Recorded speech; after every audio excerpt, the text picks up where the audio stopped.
Hi there. In this lesson, you are going to learn about the probability and the theorems related to the probability. In this section, you are going to learn how to use the conditional probability to solve the mathematical problem. So let's begin. Conditional probability. The conditional probability of event B given event A is probability of event B given event A is equal to probability of B intersection A over probability of A. We can also write probability of B intersection A as probability of BA. So our expression will be equal to probability of BA over probability of A, provided probability of A is not equal to 0. Because if the probability of A equals to 0, then the denominator will be 0 and the probability is not defined. Let's try to understand how to read the left hand side. In order to understand how to read the left hand side, we need to understand this symbol. So this is the symbol for given. So I will read something like this: probability of event B given event A. Now if I simplify this further, I can cross multiply and write probability of B intersection A is equal to probability of A times probability of B given A, or you can also say probability of event B given event A. I would like to consider two situations that are really important for the conditional probability. Situation 1 is independent event. If the current event is not affected by any previous events, then it's called independent event. Now let's consider an example to understand the independent event. So the example is tossing a coin. It simply means that if you toss a coin and no matter what you get head or tail, the probability of getting head and tail is 1 over 2. If you toss the coin second time, it doesn't matter what you got in your previous toss. So technically, tossing the first and the second time, they are not related. So this kind of events are known as independent event, dependent event. If the current event is affected by what happened in the previous events, then it's called dependent event. In order to understand the dependent event, let's consider an example. So the example is taking out balls from a bag filled with different color balls. Let's try to understand this example. So if you have a bag filled with balls, for an example red and black, and if you take out a ball first time and suppose the ball is red, and the next time when you take out the ball again, you have one less red ball than the previous time. So technically, finding another red ball or a black ball second time will depend on what you got at the first time. So technically, taking out ball from the bag in two different cases depends on each other. Or you can say that taking out a ball from the bag depends on what you got when you take out the ball first time. So this example is a perfect example of dependent event. Now let's consider example to understand the conditional probability. Example: suppose we roll a fair 6-sided die. Given that the result is odd, what is the probability that the outcome is 3 or less? So as you can see that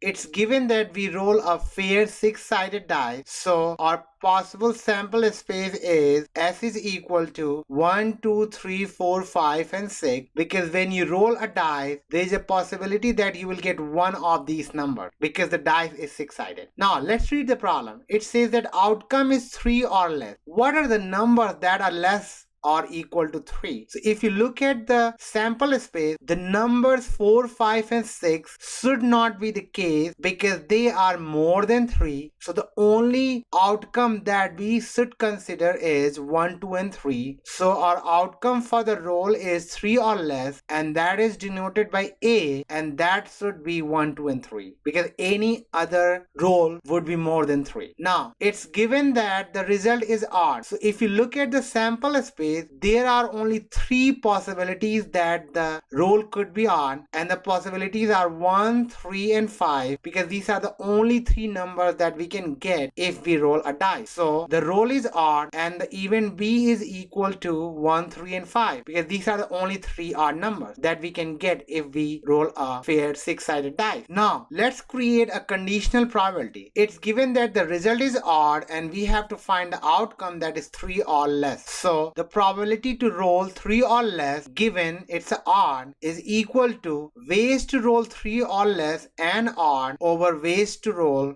odd. Technically what we're doing, we are finding the probability of 1, 2 and 3 because these are the numbers less than or equal to 3, and odd is 1, 3, 5, so 1, 3, 5. So we will write probability of 1, 2, 3 intersection 1, 3, 5 over the probability that the result is odd, which is 1, 3 and 5. So probability 1, 3, 5. If you look at the numerator, the numbers that are common are 1 and 3. The number 2 and 5 is not common, so the probability at the numerator should be 1 and 3, and at the denominator we have 1, 3 and 5. So what is the probability of getting 1 and 3? So if you look at the sample space, there are 6 different ways we can get the number, but only 2 numbers 1 and 3 are the numbers or the rows that we want to consider. So the probability of getting 1 and 3 is 2 cases out of 6. So the probability 1, 3 is 2 over 6, and the probability of getting 1, 3 and 5 is 3, 1, 2 and 3 out of 6. So the probability of getting 1, 3 and 5 is 3 over 6. If we simplify this, 6 will be cancelled out and we have 2 over 3. So the probability of getting 3 or less, and it's an odd, is 2 over 3. It simply means that you roll a dice and you have to get